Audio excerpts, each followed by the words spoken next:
kudus, selama-lamanya Engkau kudus Tuhan.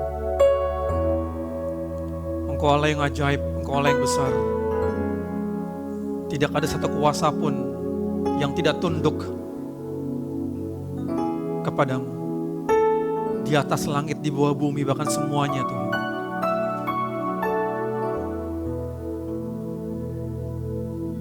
Sungguh kami mengucap syukur atas karya salib-Mu, atas kebangkitan-Mu, atas kuasa-Mu yang ajaib, yang mengatasi semuanya Tuhan. Terima kasih. Dan hari ini kami mau belajar berdiri di atas kemenangan-Mu, berperang di atas kemenangan-Mu, bukan dengan kekuatan kami sendiri, bukan dengan ritual-ritual agama kami, tapi kami berpegang, bersandar, kami berdiri teguh atas kemenangan-Mu 2000 tahun yang lalu di atas kayu salib. Mari bicara di tengah-tengah kami saat ini. Buka setiap pengertian kami, buka setiap understanding kami, untuk kami tidak mudah lagi terkecoh,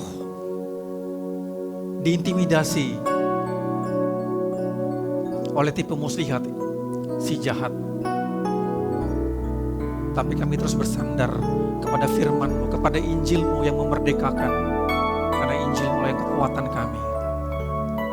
Terima kasih Tuhan, urapi kami semua. Kami akan duduk diam, mendengarkan apa yang menjadi isi hati-Mu.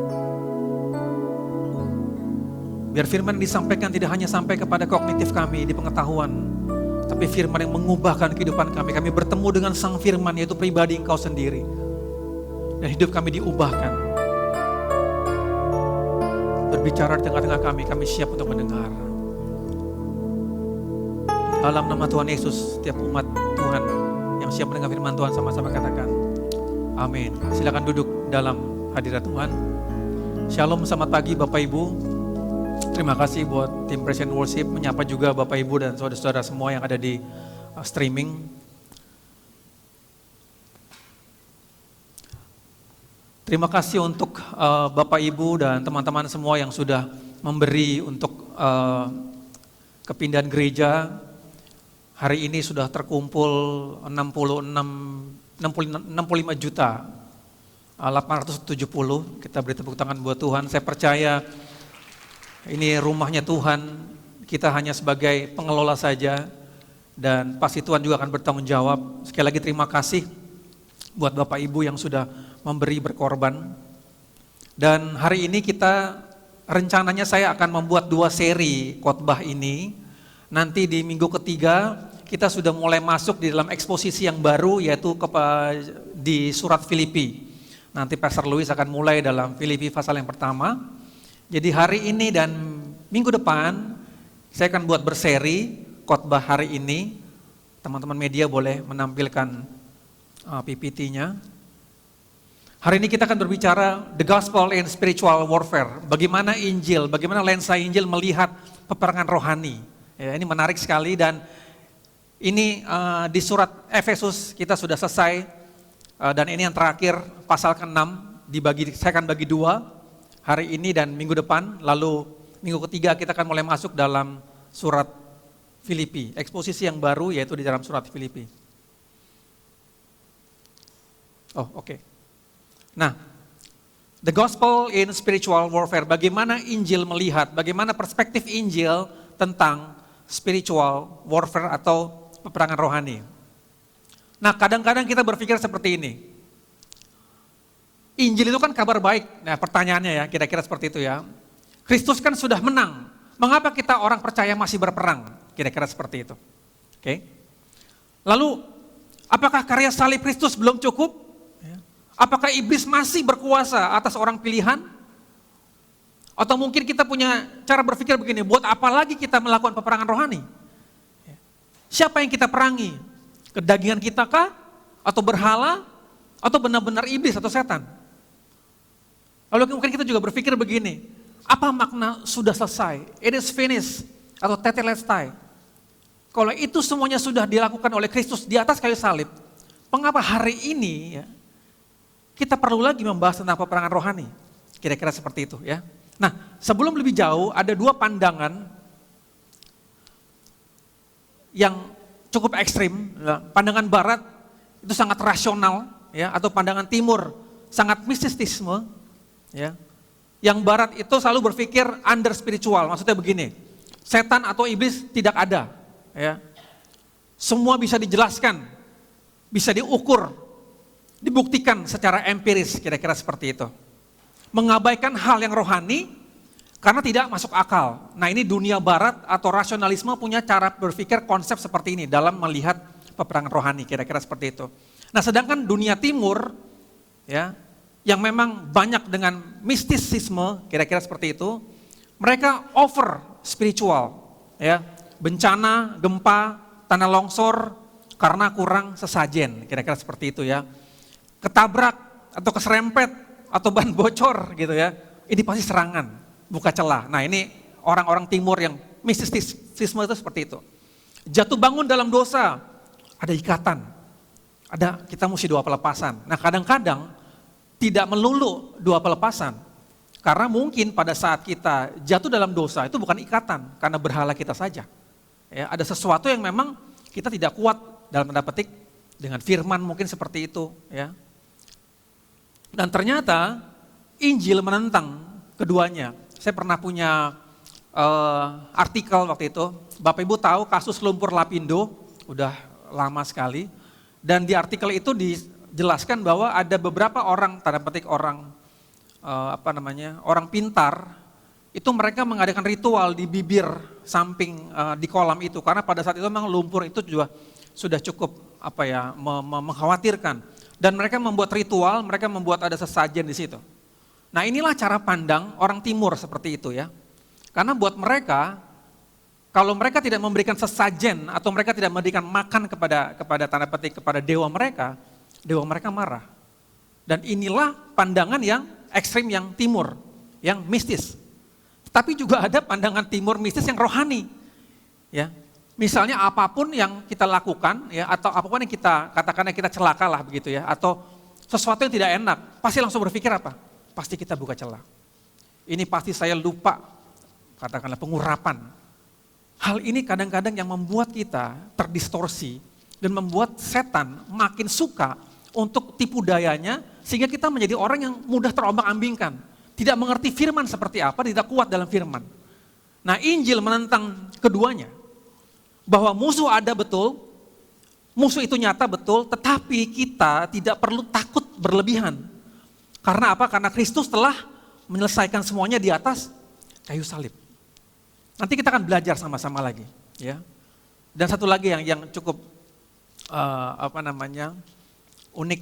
Satu hari beberapa tahun lalu anak saya pernah kecelakaan motor waktu itu. Dia naik motor dibonceng sama temannya, kecelakaan jatuh. Pas di hook itu memang gelap. Nah, katanya, kenapa anak saya jatuh? Ada penunggunya di situ katanya. Penunggunya laki-laki lagi. Jadi penunggunya suka mungkin sama anak saya dan temennya gitu, ya. Nah, hal-hal seperti ini yang membuat kita jadi tidak terlalu berpikir rasional. Walaupun secara rasional juga tidak terlalu berlebihan itu salah, tetapi terlalu mistisisme juga salah. Tapi kita orang timur seringkali berpikir seperti itu, ya. Semuanya diroh-rohkan satu sisi. Di sisi yang lain, nggak ada itu, nggak percaya. Ya. Saya pernah waktu itu mahasiswa S2 membuat tesis tentang peperangan rohani dan ditolak sama dosen pembimbingnya.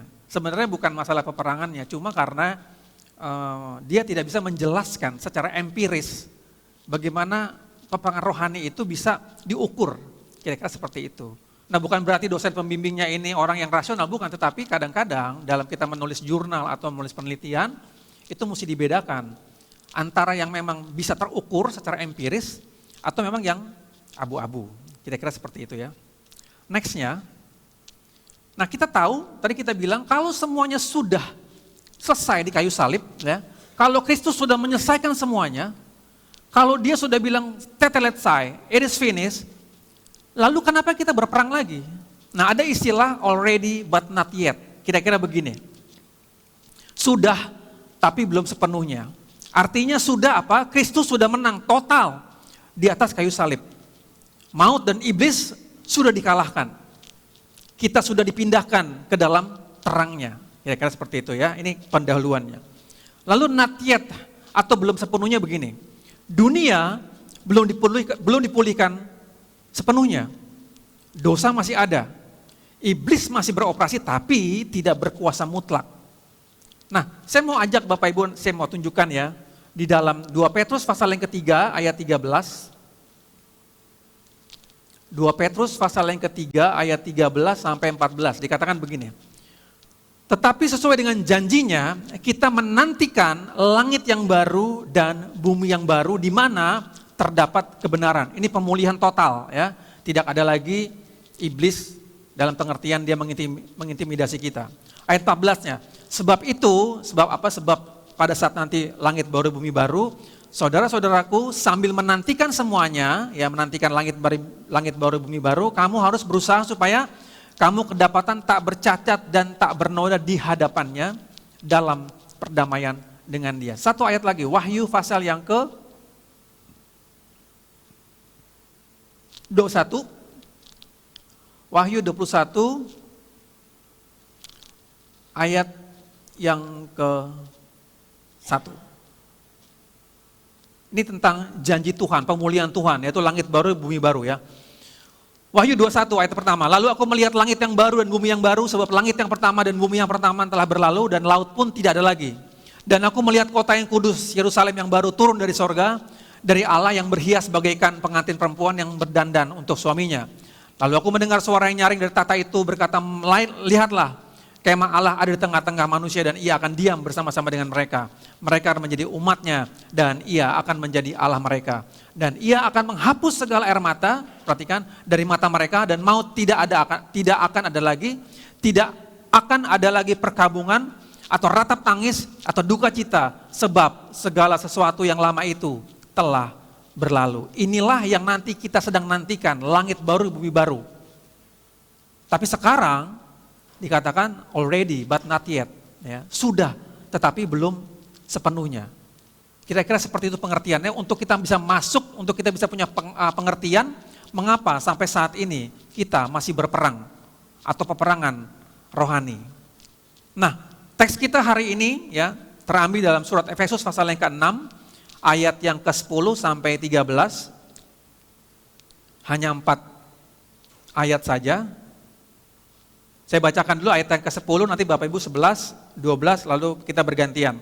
Efesus pasal yang ke-6 ayat 10-13, ayat 10. Akhirnya hendaklah kamu kuat di dalam Tuhan, di dalam kekuatan kuasanya. Bapak Ibu, kenakanlah seluruh perlengkap senjata Allah, supaya kamu dapat bertahan melawan tipu muslihat iblis. Karena perjuangan kita bukanlah melawan darah dan daging, tetapi melawan pemerintah, melawan penguasa-penguasa, melawan penghulu-penghulu dunia yang gelap ini, melawan roh-roh jahat di udara. 13. Sebab itu, ambillah seluruh selengkap perangkat senjata Allah, supaya kamu dapat mengadakan perlawanan pada hari yang jahat itu. Dan tetap berdiri sesudah kamu menyelesaikan segala sesuatunya. Amin. Demikianlah firman Tuhan. Kita akan lihat satu persatu dari ayat ini. Ya. Nah, kita mesti mengerti sebelum kita masuk ke teksnya, kita mesti mengerti begini. Balik ke tadi, already but not yet ya. Oleh sebab itu ya, kita berdiri di atas kemenangan yang sudah selesai, yaitu berbicara tentang kuasa salib Kristus. Sambil berjaga-jaga menghadapi sisa-sisa perlawanan musuh yang belum berakhir sepenuhnya sampai kedatangan Kristus yang kedua. Jadi kita akan berproses sampai pemulihan segala sesuatu, sampai kita masuk dalam langit baru dan bumi yang baru. Tetapi sebelum sampai ke sana, hari ini kita harus berjaga-jaga, mengenakan seluruh selengkap senjata Allah. Minggu depan, saya akan bahas tentang selengkap senjata Allah, baju zirah keadilan, kasut kerelaan untuk memberitakan Injil damai sejahtera. Ini semuanya mengacu kepada Kristus. Nah, kita mulai Efesus pasal yang ke-6, ayat yang ke-10. Dikatakan begini, boleh next?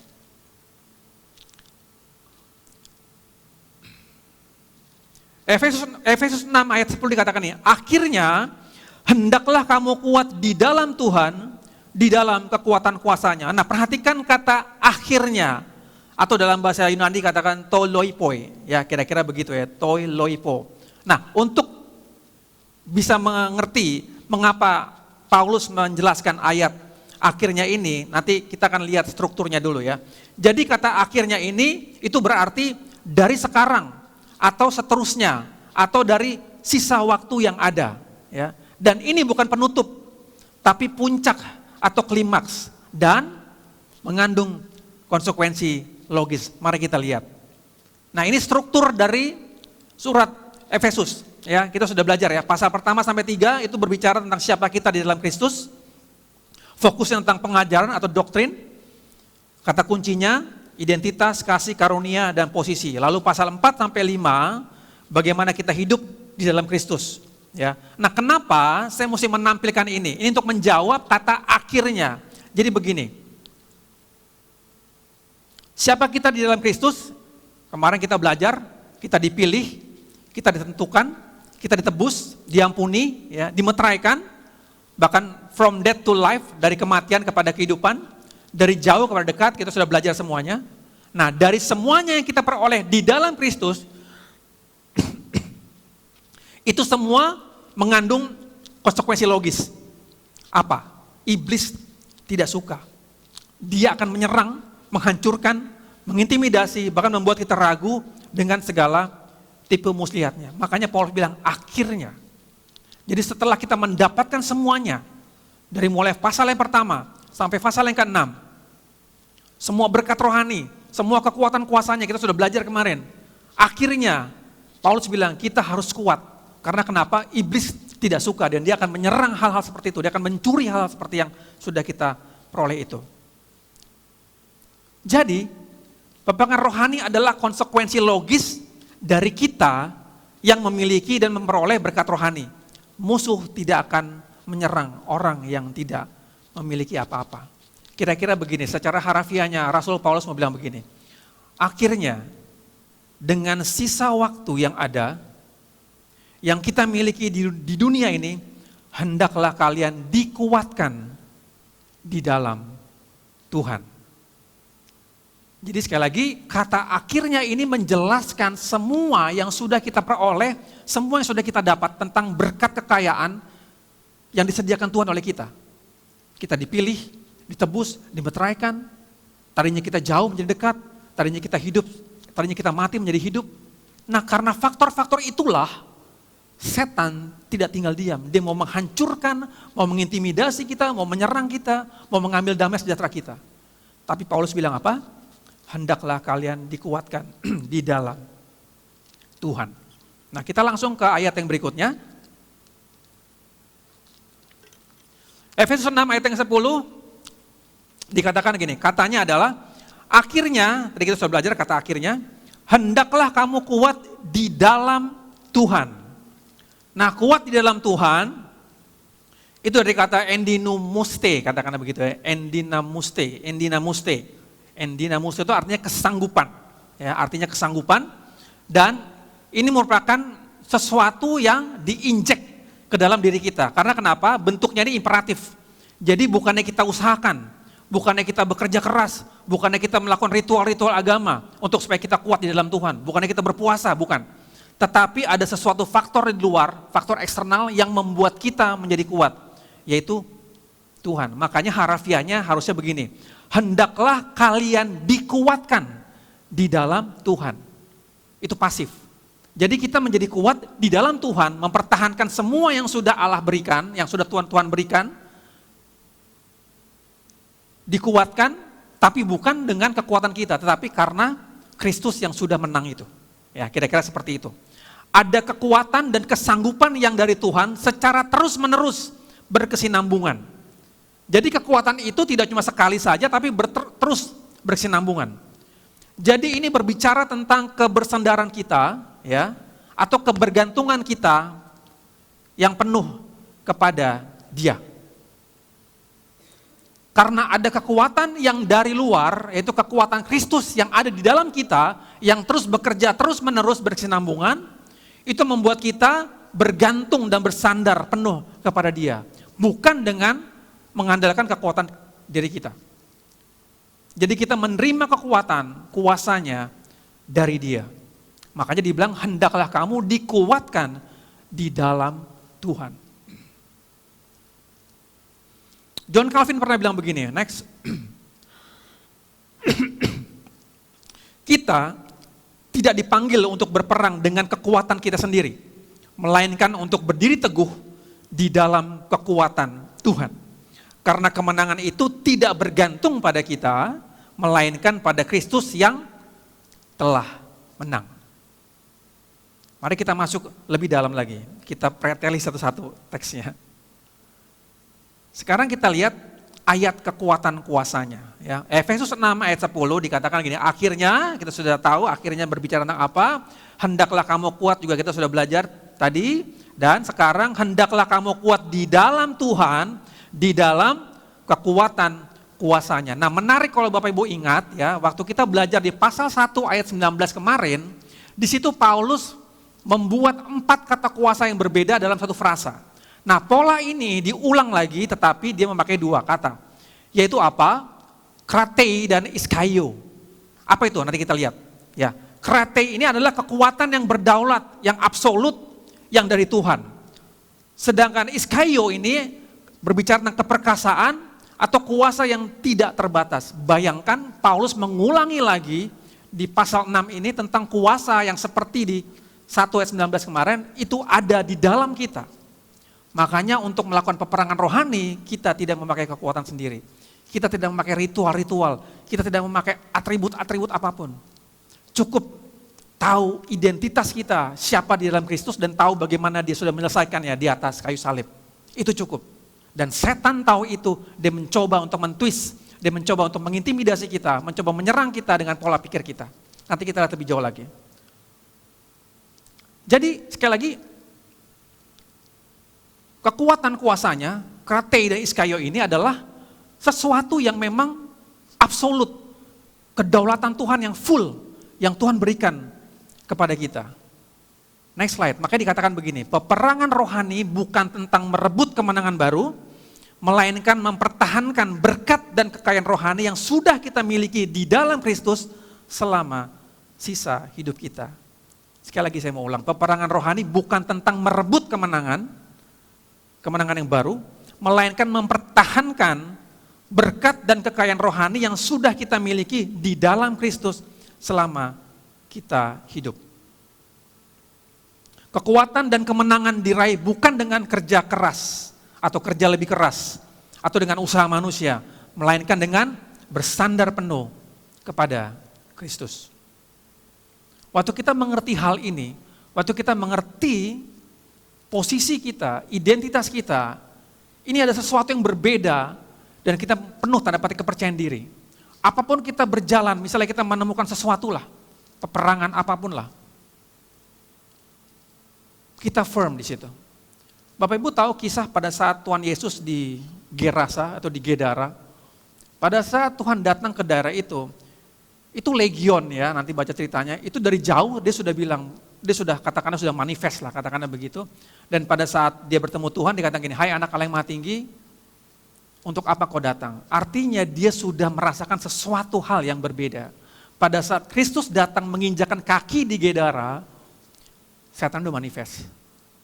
Nah kebalikan dengan kita, waktu kita datang ke satu tempat yang angker, yang serem, apa yang membuat kita? Pasti kita takut, betul?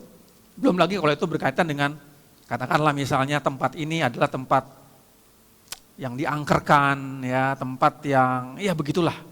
Wah kita kayak sibuk, bahkan kita kalau boleh tidak boleh ada di sekitar situ. Nah cara berpikir seperti inilah yang Paulus sedang menentang, dan ini setan mencoba untuk menipu kita. Harusnya kita punya konsep begini, kemanapun kita datang, kemanapun kita menjejakkan kaki kita, ada kuasa Allah yang menyertai, yaitu kuasanya, maka semuanya harus tanda petik minggir. Karena kita adalah orang-orang pilihannya, kuasanya bekerja di dalam kita. Kita berdiri di atas kemenangan Kristus. Jadi bukan kita menjadi parno, menjadi takut, sehingga kita menjadi orang yang, loh buat apa? Dia sudah mati buat kita. Kira-kira seperti itu. Nah saya berdoa supaya pemahaman ini semakin bertumbuh, berakar di dalam kita. Dan kekuatan Injil inilah yang membuat kita menjadi kuat. Tetapi bukan menjadi orang yang sombong. Tetapi bagaimana kita bersandar penuh kepada kekuatannya. Nah, jadi kekuatan kuasanya inilah yang terus beroperasi, yang terus bekerja secara terus-menerus berkesinambungan bekerja di dalam kita. Makanya Paulus bilang akhirnya karena kalian tahu bahwa kalian sudah diberkati secara berlimpah, kalian dipilih, kalian ditebus, kalian dulunya jauh, dekat, tadinya kalian mati dan sekarang hidup, tetap kuat di dalam Tuhan. Cuma kekuatan itu bukan dari kalian, tetapi dari kekuatan kuasa Allah yang ada di dalam hidup kalian. Kira-kira begitu. Ya. Oleh sebab itu kenapa dikatakan ayat 6 dan 11, Efesus 6 ayat 11 dikatakan begini. Next. Kenakanlah seluruh perlengkapan senjata Allah supaya kamu dapat bertahan melawan tipu muslihat iblis. Sekarang kita lihat kata kenakanlah. Kata kenakanlah dari kata Yunani enisaste, ya. Artinya gini, tindakan yang dilakukan dengan tegas dan segera, dan ini perintah untuk siaga atau berjaga-jaga. Sekali pakai, tapi untuk selamanya, tidak boleh dilepas. Kira-kira begini. Mengapa tidak boleh dilepas? Perhatikan, kenakanlah seluruh perlengkapan senjata Allah. Ibarat seperti baju, ya, dipakai setiap hari. Kan tidak mungkin kita bilang begini, tahun lalu saya sudah pakai baju, jadi hari ini saya nggak pakai baju. Nah, nggak mungkin begitu. Nah, bentuk ini atau katakan kenakanlah ini, endinaste ini memberikan pengertian seperti itu. Pada saat kita mengenakan seluruh perlengkapan senjata Allah, ya kita nggak boleh lepas lagi. Oh, ini sekarang dunia sudah aman, jadi saya taruh lagi senjatanya. Nggak bisa begitu. Harus kita pakai terus. Dalam militer, senjata itu menjadi istri yang kedua, istilahnya begitu. Kenapa? Mereka kan jaga itu. Karena kalau sampai senjata diambil, selesai. Karena buat mereka, senjata itu merupakan nyawa mereka juga. Makanya mereka jaga. Nah, Paulus menggunakan istilah ini, kenakanlah, jadi seperti baju perang yang dipakai, tidak boleh ditanggalkan lagi. Kita harus terus memakai itu. Ya. Jadi tindakan yang dilakukan dengan tegas segera dan tidak boleh dilepaskan. Demikian dengan perlengkapan rohani, karena peperangan rohani masih berlangsung terus. Jadi kita harus siap sedia mempergunakan perlengkapan itu. Kira-kira seperti itu. Nah, kita masuk lagi lebih dalam. Sekarang kita fokus kepada kata dapat bertahan, ya. Efesus 6 ayat 11, kenakanlah, ya. Jadi itu kita memakai baju itu tidak boleh dilepas, tetap dikenakan terus. Seluruh perlengkapan senjata Allah supaya kamu dapat bertahan melawan tipu muslihat iblis. Kata dapat bertahan dari kata Yunani stene, ya. Dan kata ini pun dipakai dalam ayat yang ke-13 dan 14. Nanti kita lihat. Rasul Paulus tidak menggunakan kata menyerbu atau menaklukkan, tapi defense atau bertahan, ya. Secara harfiah kata stene ini artinya tegak berdiri, mempertahankan posisi kita. Kira-kira seperti itu, ya. Artinya tujuan mengenakan perlengkapan senjata Allah supaya kita tidak mundur selangkah pun dari posisi kemenangan yang sudah Kristus berikan. Ini bilang kita bertahan.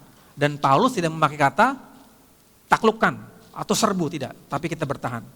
Dalam formasi militer Romawi pada saat itu, ya, atau kita sering lihat di film-film, kemenangan ditentukan dari kemampuan pasukan untuk menahan gempuran tanpa merusak barisan. Pernah nonton film-film soal perang gitu? Jadi kalau raja jadi tengah-tengah, itu mereka dilindungi pakai shield. Jadi kalau panah-panah itu dilontarkan, mereka hanya bertahan saja.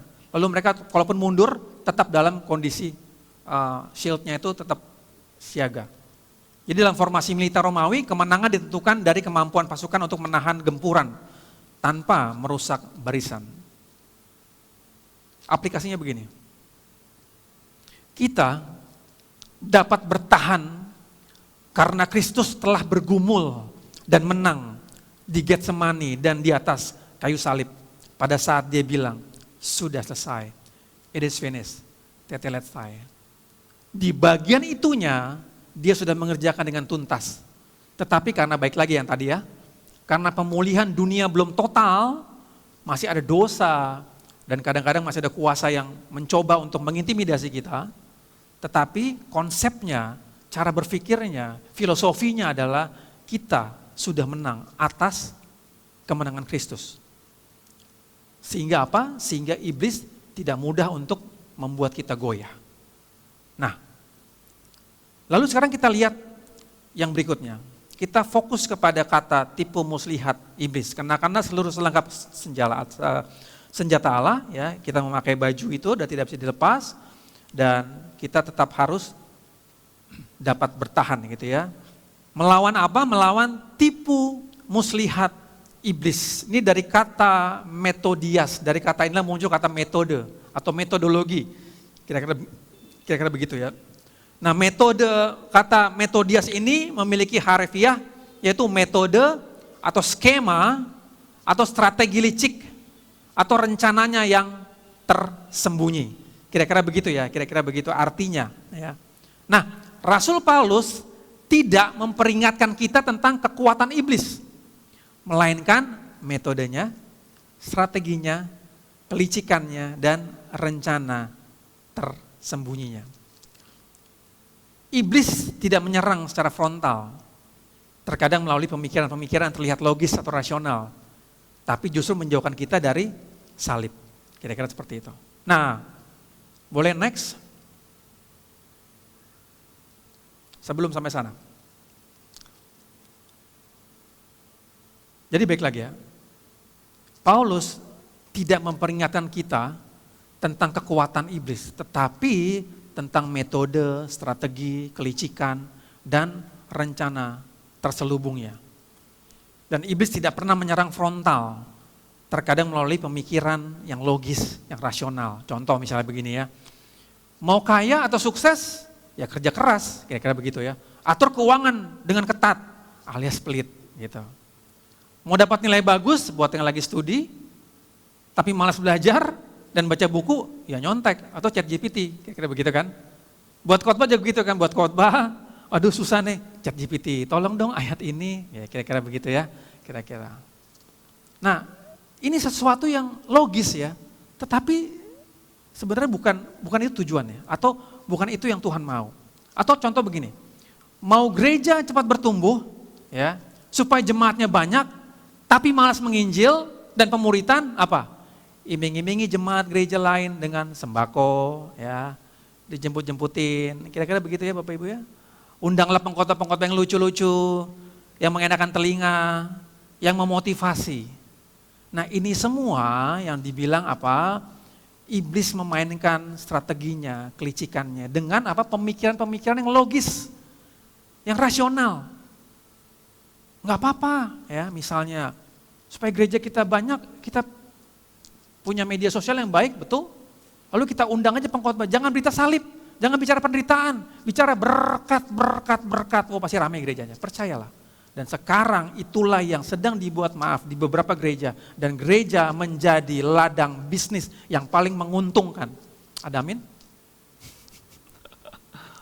Dan inilah sesuatu yang menjauhkan kita dari salib. Dan ini cara kerja setan, ini cara kerja, metodenya, kelicikannya, strateginya, yang kita harus pelajari. Nah sekarang kita lihat, iblis itu menggunakan metode atau strategi dengan dua, yaitu godaan, temptation, dan tuduhan, condemnation. Nah kita lihat, ini kira-kira kalau dirangkum seperti ini ya. Pada saat iblis menggoda itu seperti ini, membuat dosa tampak menyenangkan tanpa konsekuensi. Ya jadi terus berbuat dosa saja, dan tidak berpikir ada konsekuensinya. Menerapkan anugerah dan belas kasihan Tuhan secara berlebihan, sehingga menganggap enteng suatu dosa. Tuhan pasti mengerti ya. Ada anugerah Tuhan, dia penuh kasih, betul ya. Dan pasti mengampuni. Nah, ini godaan ya.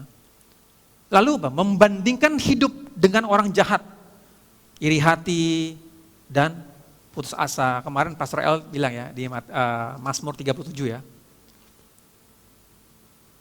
Dan apa ya? Iri atau sebel gitu ya, atau putus asa saat melihat orang jahat yang bahkan mungkin di luar Tuhan, malah hidupnya lebih baik dan diberkati. Nah ini godaan-godaan. Godaan membuat orang meremehkan kekudusan Tuhan. Mereka merasa kebal atau imun terhadap dosa. Karena merasa dirinya cukup kuat, baik secara spiritual. Oh, saya dikasihi Tuhan kok, saya anak yang dikasihi Tuhan. Jadi jangan lagi berpikir bahwa Tuhan akan murka, Tuhan akan tegur kita, Tuhan akan memproses kita, mendidik kita. Oh enggak. Tuhan yang saya kenal, Tuhan yang penuh kasih, misalnya begitu ya. Artinya apa? Kita menjadi orang-orang yang tidak punya tanggung jawab. Hanya berpikir, bicara kasih, anugerah, tapi tanpa kekudusan, pertobatan. Dan inilah godaan yang iblis coba untuk tawarkan kepada kita. Next slide. Sekarang kita lihat tuduhannya apa, ya, atau condemnation-nya seperti apa. Ya. Setan membuat kita melihat dosa terus, secara terus menerus, ya, tapi lupa melihat kepada salib Kristus. Pada saat jatuh dalam dosa, tertuduh terus, aduh saya ini nggak layak, saya ini kenapa ya saya harus seperti ini hidup saya. Ya. Tertuduh pada dosa masa lalu yang tidak bisa diperbaiki, terjebak dalam penyesalan yang berputar-putar. Jadi hanya menyesali saja, tapi tidak maju, tidak bergerak dan tidak berperang tanda petik atas kemenangan yang Kristus sudah lakukan. Melihat penderitaan hidup, kesulitan, ekonomi, kesehatan, sakit penyakit, atau relasi yang kurang baik, ini pasti disebabkan oleh ini Tuhan marah, Tuhan tegur saya. Nah ini juga dua hal yang sisi-sisi yang memang membuat kita jadi, ya benar juga ya, ini kayaknya saya begini nih karena Tuhan sedang menegur saya misalnya begitu ya. Tetapi terkadang tuduhan ini mengintimidasi kita. Dan kita jadi melihatnya tidak kepada karya salib Kristus, tetapi kepada kelemahan kita terus. Dan iblis juga memakai cara-cara ini. Tuduhan membuat orang meragukan kasih Tuhan. Karena apa? Terlalu berfokus pada kegagalan. Mereka gagal untuk berpengharapan pada Kristus. Jadi fokusnya adalah tentang kegagalan. Saya jatuh bangun lagi. Tuhan pasti gak sayang sama saya. Nah satu sisi yang lain dibilang apa? Kamu gak apa-apa jatuh, kamu gak apa berbuat dosa. Pasti Tuhan mengampuni. Nah ini dikotomi ini ya. Sama seperti tadi. Barat yang rasional dan timur yang mistis. Kira-kira seperti itu. Saya berdoa kita mengerti ya bagaimana iblis melancarkan, menyerang kita dengan panah-panahnya. Melalui pikiran, cara berpikir yang sepertinya benar mungkin, tapi terkadang itu merupakan jebakan. Nah biar hari ini kita belajar bahwa kita tidak sedang membahas kekuatannya. Karena kekuatannya sudah dilucuti, kekuatannya sudah habis, kekuatannya sudah dikalahkan oleh Kristus. Tapi yang kita antisipasi adalah, yang kita mesti berjaga-jaga adalah apa? Metodenya, strateginya, kelicikannya. Yang seperti tadi kita lihat. Nah sekarang kita mulai masuk kepada yang berikutnya lagi, lebih dalam lagi. Efesus 6 ayat yang ke-12. Next.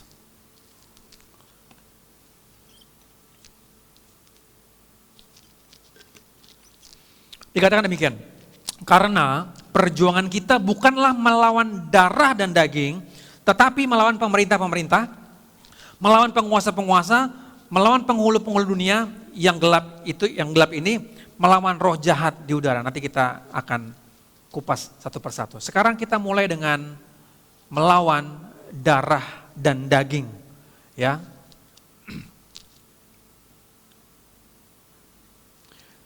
Melawan darah dan daging ini memberikan petunjuk ya, bahwa peperangan yang kita hadapi bukan hanya melawan manusia atau masalah sosial, tetapi ada kekuatan spiritual di balik semuanya itu. Kita lihat ada peperangan, ada kekejaman, korupsi, rasisme, kemiskinan. Itu bukan hanya masalah sosial sebenarnya atau masalah yang sistemik, tapi ada kekuatan spiritual yang bekerja di baliknya. Makanya Paulus bilang bukan melawan darah dan daging. Pada konteks ini Paulus sedang melihat peperangan kita bukan melawan darah dan daging. Tapi kalau nanti kita lihat di 2 Korintus pasal yang ke-6, dikatakan mematahkan siasat, pikiran yang jahat, kubu-kubu, benteng-benteng perlawanan, menentang pengenalan akan Tuhan. Ini sesuatu yang berbeda lagi. Tapi untuk konteks Efesus, Paulus bilang peperangan kita atau perjuangan kita bukannya melawan darah dan daging. Artinya semua yang terjadi di dunia ini dengan sistem yang ada kuasa yang bekerja di baliknya. Sekali lagi ya, jangan salah mengerti, kalau begitu dia berkuasa dong Pak. Kok dia masih bisa mengatur? Bukan. Strateginya tadi kan, metodenya, kelicikannya, tipe muslihatnya. Nah, cara berpikir kita harus begini, semuanya sudah dikalahkan oleh Kristus dan kita berdiri di atas kemenangannya. Oleh sebab itu, waktu kita melihat apapun yang terjadi di dunia ini, kita melihat ada apa di baliknya. Nanti kita lihat lebih jauh. Nah, sekarang kita masuk kepada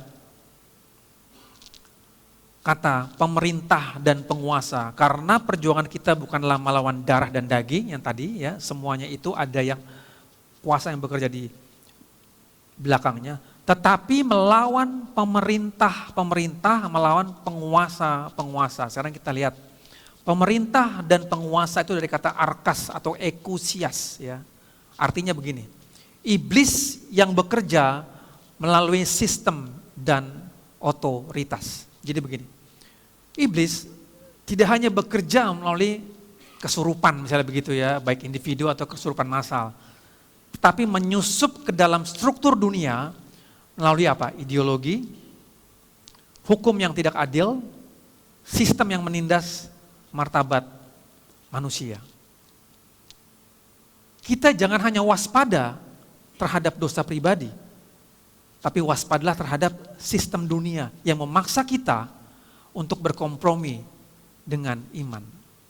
Contoh, di beberapa negara tidak boleh menginjil atau memberitakan Yesus atau menginjil. Kalau orang itu sudah memiliki keyakinan tidak lebih lagi, tidak boleh pindah. Itu seperti itu. Oke. Jadi dari apa yang tadi saya ceritakan tadi, kita melihat bahwa apa? Setan mencoba untuk masuk dalam ideologi, masuk dalam sistem dunia, membuat kita tidak bisa menginjil. Tetapi kuasa Tuhan membuat orang berani untuk seperti itu. Waktu saya lihat film itu yang pada saat kami di mata kuliah misiologi, ada loh seperti itu. Bahkan yang di Sumba juga begitu.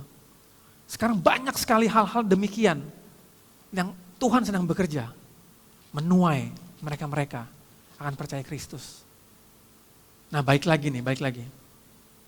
Gereja kita mau penuhin yang seperti apa? Mau perpindahan jemaat, atau kita mau menampung yang begitu-begitu? Kalau kita mau menampung yang begitu-begitu, selesai kita. Karena apa? Pasti persembahannya gak banyak. No, mari kita jujur. Seberapa gereja menginjil sekarang? Seberapa gereja memuridkan? Siapa yang datang ke gereja itu? Apakah ada benar-benar mereka petobat baru yang belum mengenal Kristus? Percaya tidak. Hanya perpindahan dari gereja A pindah ke gereja B. Oh ini gereja B enak nih, pujian penyembahannya. Oh di sana lebih enak, firmannya nggak terlalu keras ke sana. Oh ini terlalu bicara salib terus penderitaan, pindah. Kita nggak pernah memuridkan mereka, kita nggak pernah menginjil. Dan jangan salah, jangan-jangan kita sudah kompromi dengan iman. Dan kompromi agree dengan tipe muslihat yang iblis itu coba buat. Mari ini menjadi refleksi kita juga. Ya. Pemerintah, penguasa, arkas dan ekusias. Sekarang kita lihat lagi. Next slide. Oke. Karena perjuangan kita bukanlah melawan darah dan daging, tetapi melawan pemerintah, melawan penguasa, penghulu dunia yang gelap ini, melawan roh jahat di udara. Penghulu. Kita ke penghulu dulu, ke penghulu dunia dulu. Kosmokrat, ya ini dia. Nah sekarang kita lihat apa sih pengertian penghulu dunia. Ini dari kata Yunani kosmokratoras, kira-kira begitu ya. Ini merujuk pada roh-roh yang mencoba mendominasi cara pandang dunia atau worldview. Apa itu? Nanti kita lihat. Roh yang membisikkan bahwa kamu adalah Tuhan atas dirimu. Atau materi adalah segalanya. Ini bicara sekularisme dan rasionalisme yang tadi. Kalau kamu mau kaya, kamu mau sukses, ya kerja keras. Kira-kira seperti itu. Jadi ada peperangan epistemologi, apa itu? Peperangan dari cara berpikir. Cara berpikir kita didikte oleh media dan tren dunia. Nah pertanyaannya, apakah Cara berpikir kita didikte oleh itu, oleh media, oleh tren dunia, atau oleh firman Tuhan. Makanya Roma 12 bilang apa? Janganlah engkau menjadi serupa dengan dunia ini. Dalam teks yang lain dia bilang gini, jangan memakai cara, jangan memakai metode yang berlaku atau yang dipakai oleh sistem dunia. Karena penghulu dunia ini bermain di pikiran kita, di worldview kita. Kenapa ada LGBTQ? Kenapa ada orang transgender?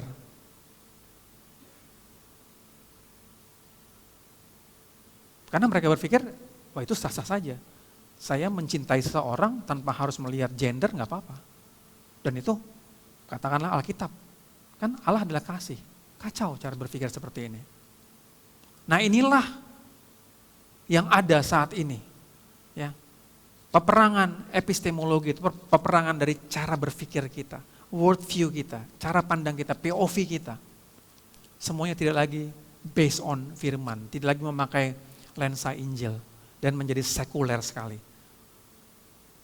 Balik lagi saya melihat bahwa banyak gereja di mimbar memakai cara-cara seperti ini. Bukan Kristus yang ditinggikan, bukan karya salib yang diberitakan, tapi hanya pemuasan. Kamu diberkati. Tolak ukurnya apa? Kalau kamu punya mobil, punya rumah, wah kamu diberkati. Kalau kamu sakit kena kutuk. Sesimpel itukah? Dia mati buat kita? No. Cara-cara pandang seperti ini, POV yang seperti inilah, yang kadang-kadang itu sudah mulai merasuk kepada gereja hari-hari. Mimbar, seperti itu.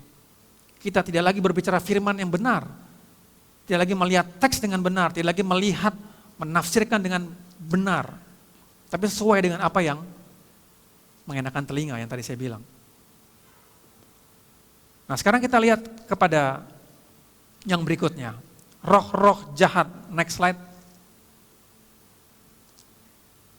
Oke. Apa ini? Kalau penghulu-penghulu dunia tadi berbicara tentang cara berpikir kita, ya. Sekarang roh jahat atau dari kata Yunani ponerias, ya. Kira-kira artinya begini, merusak gambar Allah atau identitas kita yang tadi saya bilang isu gender tadi ya, transgender. Kerusakan atau kebejatan moral. Kita butuh senjata supernatural. Apa itu? Doa, firman, dan iman. Kita tidak bisa melawan roh jahat dengan meditasi, menenangkan diri, mengosongkan diri, atau dengan logika, nggak bisa. Bapak Ibu tahu, kemarin ini baru kita dihebohkan dengan istilah Epstein File. Tahu ya Epstein File ya?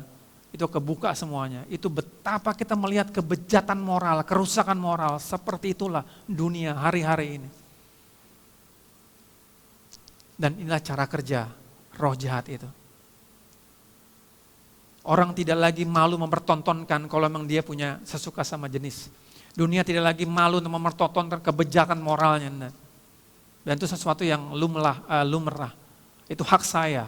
Saya mau ngapain juga hak saya. Di beberapa negara bagian Amerika, mungkin sekarang udah nggak kali ya, tapi pernah terjadi bahwa toilet itu ada dua, ada male, female, dan ada tengah-tengahnya. Jadi kita boleh pilih, anak-anak tuh boleh pilih. Bahkan adik saya waktu di Australia bilang bahwa mereka boleh misalnya begini, datang ke sekolah minggu ya, kalau nggak salah, mereka boleh pakai baju anjing, mereka boleh pakai baju apalah. Dan ditanya kenapa kamu pakai baju menyerupai anjing? Ya karena hari ini saya mau menjadi anjing. Itu sesuatu yang mungkin, ala tuh anak kecil, enggak. Tapi mereka sudah punya terkonsep, lo jangan ganggu gue mau jadi apapun terserah gue. Dan guru-guru di sana nggak boleh mentang, karena untuk government di Aussie pada saat itu tidak boleh menentang itu, karena itu berbicara hak asasi. Nah kita mulai terdistorsi dengan hal seperti itu, ada kebejatan-kebejatan moral, kerusakan moral. Anak-anak dibuat, dia nggak ngerti gendernya apa. Bahkan ada anak artis orang Indonesia, dia gendernya di tengah-tengah, bukan laki-laki bukan perempuan. Itu sesuatu yang cara kerja dari roh jahat ini, ponerias ini seperti itu. Dan kita melawan itu semua, senjata apa yang kita lawan, supernatural kita apa? Melalui doa, firman Tuhan dan iman kita. Karena firman-Nya menjaga cara berpikir kita. Firman Tuhanlah yang menjaga POV kita, worldview kita. Bukan dengan yang lain. Next slide. Dikatakan demikian. Iblis tidak hanya menyerang lewat hantu yang menakutkan, tapi lewat sistem yang tidak adil, pemikiran dunia yang masuk akal tapi tanpa Tuhan, dan bisikan yang membuat kita merasa Kristus tidak cukup. Peperangan kita adalah berdiri teguh, menolak klaim-klaim palsu itu dari para penguasa yang sudah kalah ini. Sekali lagi ya, mereka sudah kalah, mereka sudah dilucuti kalau kata Kolose. Yang kita perangi, yang kita hadapi sekarang hanya metode kelicikannya. Jangan sampai kita tertipu dengan semuanya. Kenapa orang menjadi sesuka sama jenis? Kenapa orang menjadi bingung dengan gendernya? Ada apa sebenarnya? Karena cara berpikir itulah yang iblis mulai masuk. Next slide. Efesus 6 ayat 13. Dan perhatikan kata ambillah. Tadi di Efesus yang pertama kenakan, sekarang ambil. Kata keterangan sama, selengkap senjata. Efesus 6 ayat 13, sebab itu ambillah seluruh perlengkapan senjata Allah. Kata ambillah dari kata Yunani analebet. Kira-kira begini artinya, mengangkat atau mengambil, ya, tindakan sadar ketika serangan datang. Jadi ini respon dari pertempuran. Ayat 11 tadi kenakan, kita sudah pakai baju perang. Tapi di ayat 13 ambil, baju perang sudah ada dengan segala macamnya, kita ambil senjatanya, kita siap ready untuk peperangan. Atau kalau boleh dia analogikan, sudah pakai baju, sudah ada senjata, tinggal dikokang saja. Dalam militer itu ada cara megangnya, kalau misalnya dia sudah memang siaga gitu, itu locknya dibuka, megangnya juga berbeda. Dia bukan megang begini aja, tapi tangannya sudah masuk kepada kuncinya. Itu sudah siap-siap, kira-kira seperti itu. Jadi kenakan, ya, ayat 11 tadi, pakai terus menerus, tidak boleh dilepas. Nah pada saat peperangan datang, kita kokang. Kira-kira begitu analoginya. Seorang prajurit tidak hanya memakai seragam setiap hari, ya, tapi dia juga harus mengangkat senjata ketika pertempuran datang. Dia mesti mengokang dan siap-siap membidik. Kira-kira seperti itu ya, pengertian ambillah seluruh perlengkapan senjata Allah. Yang terakhir, Efesus 6 ayat yang ke-13, kita fokus kepada hari yang jahat, hemera tu ponera, kira-kira begitu ya, hemera tu ponera. Nah saya mau tunjukkan dulu, kalau Bapak Ibu lihat pada saat Yesus dicobai di padang gurun, dari Injil Lukas, di ayat 4 dan 13 itu ada kata begini, saya bacakan ya, Lukas 4 ayat 13.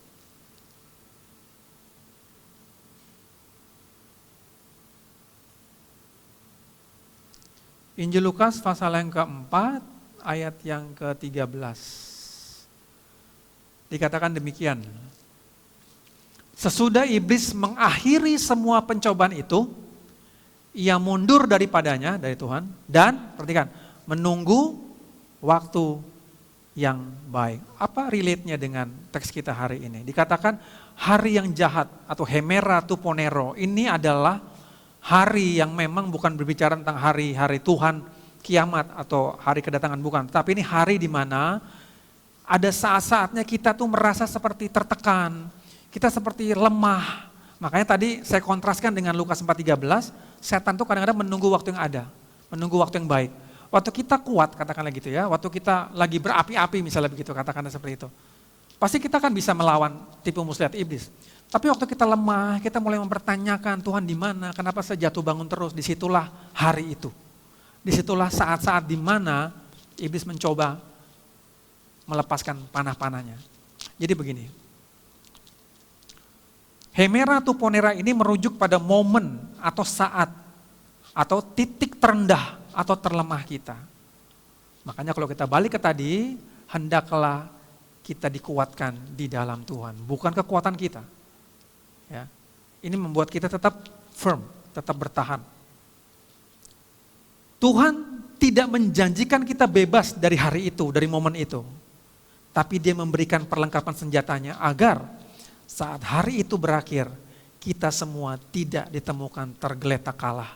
Melainkan tetap berdiri tegak karena kita bersandar.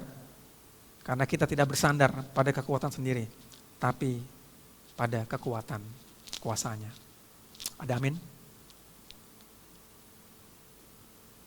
Jadi ada momen-momen, ada saat-saat, ada hari-hari mungkin kita lemah.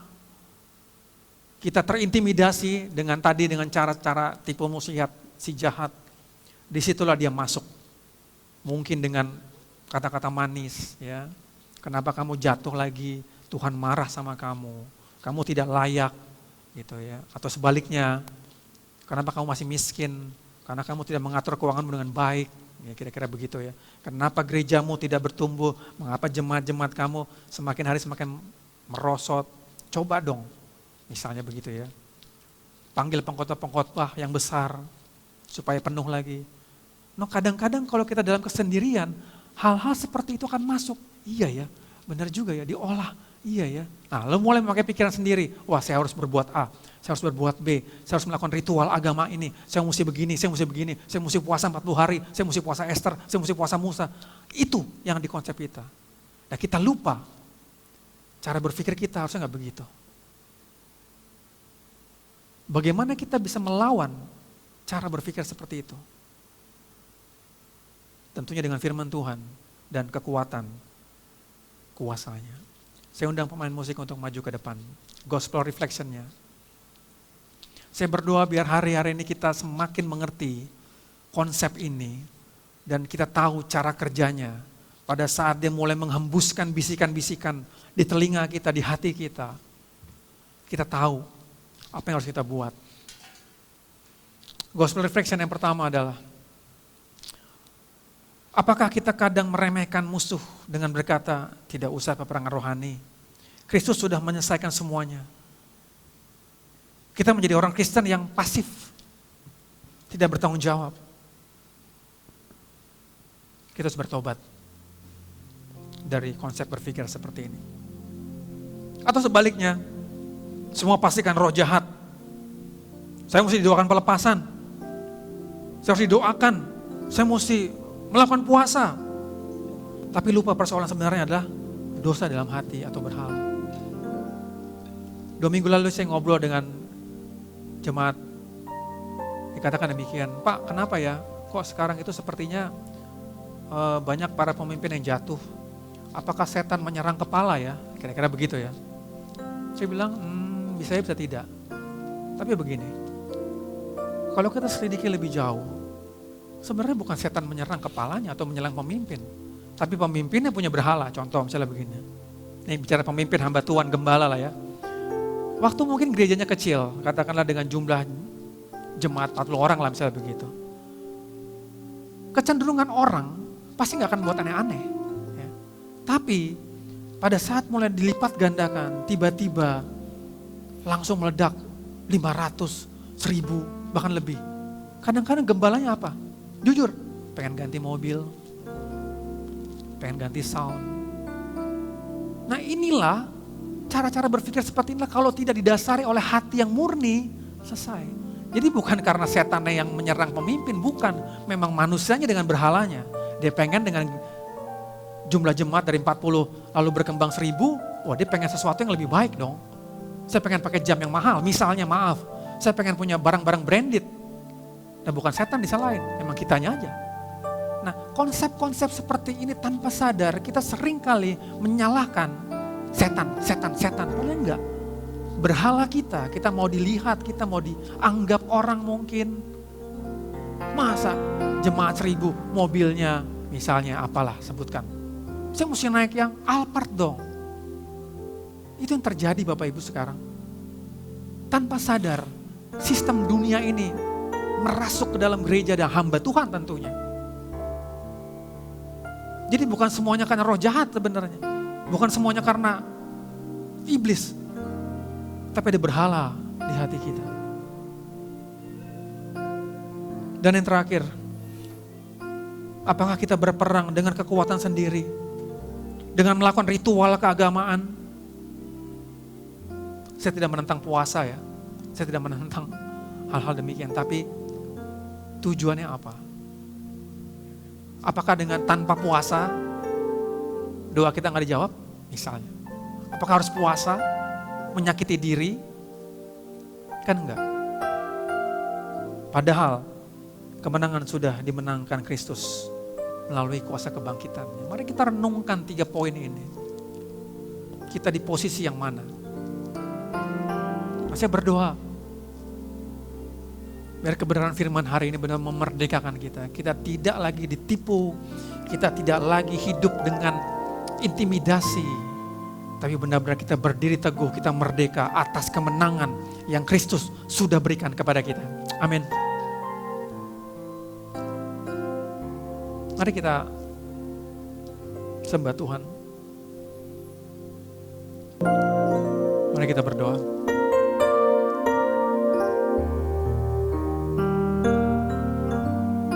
Bapak, terima kasih buat firman-Mu hari ini. Kami belajar melihat bagaimana tipu muslihat iblis.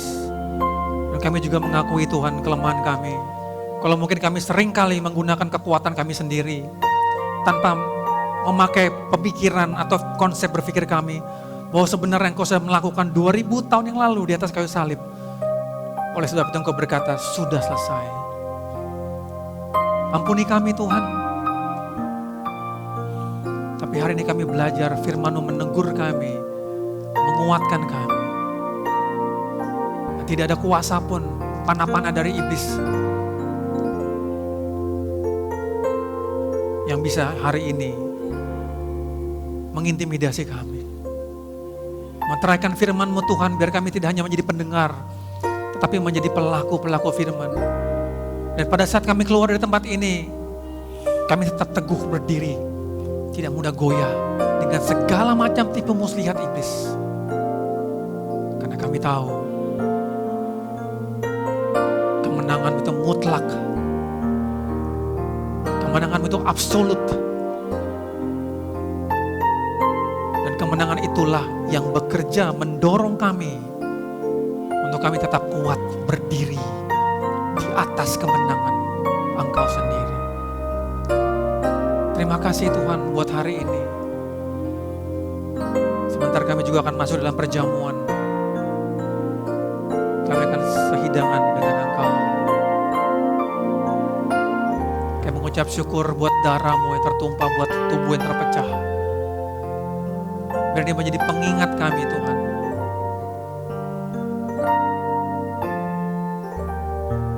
Bahwa itu semuanya cukup. Terima kasih Tuhan. Di dalam nama Tuhan Yesus, kita sama-sama katakan amin. Silakan duduk Bapak Ibu. Kita akan masuk dalam perjamuan kudus. Apakah ada dari Bapak Ibu yang belum menerima roti? Boleh lambaikan tangan, nanti teman-teman asyar bisa membantu.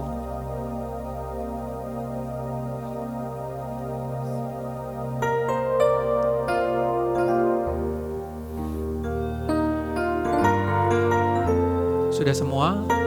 Yuk kita bangkit berdiri sekali lagi. Mari kita angkat roti kita.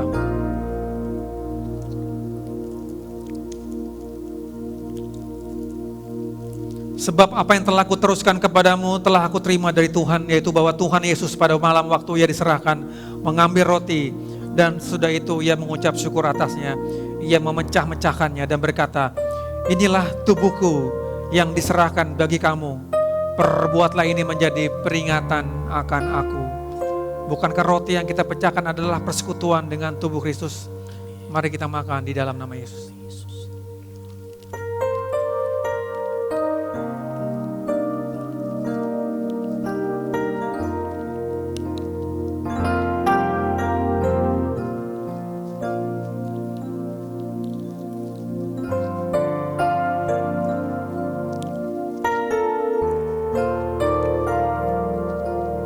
Mari kita angkat cawan kita tinggi-tinggi. Demikian juga yang mengambil cawan sesudah makan, lalu berkata, cawan ini adalah perjanjian baru yang dimeteraikan oleh darahku. Perbuatlah ini setiap kali kamu minumnya menjadi peringatan akan aku. Bukankah cawan pengucapan syukur yang atasnya kita ucapan syukur adalah persekutuan dengan darah Kristus? Mari kita minum di dalam nama Tuhan Yesus.